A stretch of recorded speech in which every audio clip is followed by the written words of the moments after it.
In 2016, when I graduated from homeschooling, I did not go to college. Why should I?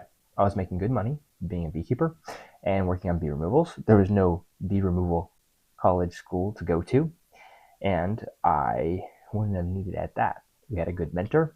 We learned it, my brother and I, from when I was 15 on working with bees, and I knew what I was doing. So there was not a need for me to go to school.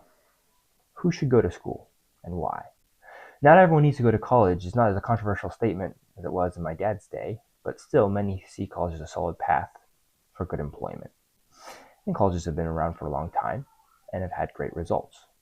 But knowing if you should go to college or not, it's helpful to know what college is for, what kind of person should go to college, and what kind of person would be most helped by going to college. Since then, I have been finishing my degree, mostly online, so that I'm better equipped to work in a different field entirely than when I started in. But originally, that was not something that was on my horizon and my radar, and nor should it have been. According to Indeed.com, a majority, 52% of U.S. job postings on Indeed did not require any formal education as of January 2024. That's up from 48% of the same year in 2019. More broadly, share of U.S. job postings requiring a 4-year degree fell from 20% to 17% in the last 5 years.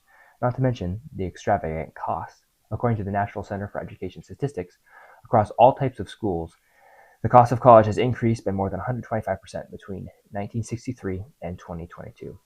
This goes a long way to show that college educations are becoming obsolete for many sorts of job requirements.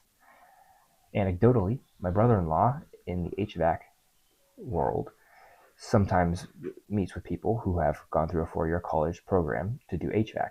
He says they don't know anything about what's working on the ground because the technology is changing so rapidly that what they learned in school from usually professors who were once HVAC technicians themselves is now obsolete by the time they get on the job and they have to relearn everything. So who should go to college then? I would say those who have the time, because it takes time away from life, away from a busy schedule, away from earning your income, the capability, the mental ability, and the calling to spend several years immersing yourselves in studies that will make them great leaders. College education should be for people who aspire to be cultural leaders.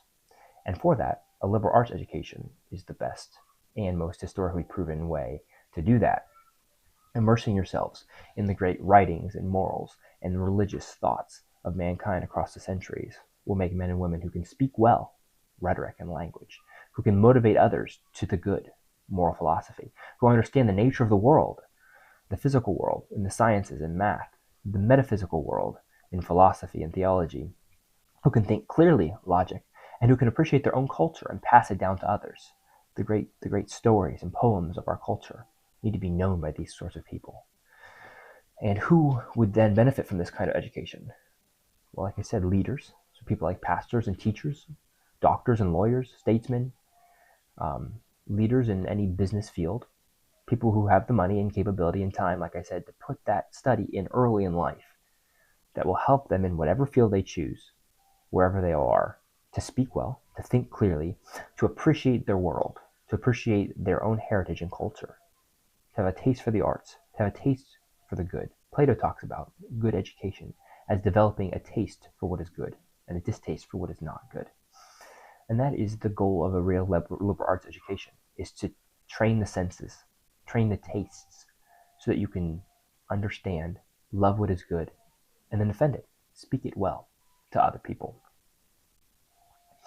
I think a great education is one that prepares the heart for loving the good, the mind for understanding the true, and the tongue to defend it beautifully.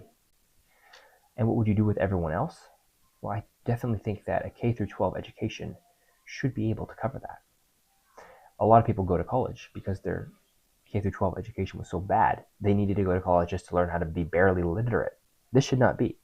I think from the ages of from 4 to 18 should be enough to teach the average student how to think clearly through logic, how to defend the truth and speak persuasively, to have a smattering of Western philosophy, theology, ethical thought, poetry, and arts, to have a knowledge of grammar and the liberal arts, understand math and science enough so that they can speak well, engage in the discourse of the West, and be good citizens. K through 12 education should be enough for most people. And then college should be there for people who, like I said, have the aptitude, the time, or maybe the calling vocationally. Maybe they want to be a teacher. Maybe they want to be in the ministry, to have that solid grounding, so greater solidified through a college experience. And it can look different for different people. So for me, at 18, college was not the option I wanted to go to. And then I got sick and certain things changed in my life. And eventually I wound up in different teaching positions. And then it made sense to pursue education and then go on to even more education after that. But it can look different for different people. I think if you're a young person and you want to earn money to provide for your family, go to trade school, seek an apprenticeship, find another path than throwing thousands of dollars at an institution that's becoming obsolete. But if you have the time or the resources to further train your mind, or you want to be in a profession that requires that, then do college. There are other paths, though. You can do it online, like I've mostly done, or you can self-educate yourself as well, which I've also been engaged in. It's harder, though. It's harder to train your own mind than to have someone work with you to train it. There's no deadlines. You're not paying for it. So you think, oh, I can read this book tomorrow. But we should be more fluid in understanding how people get educated and more rigorous in demanding what that education looks like once they're finished.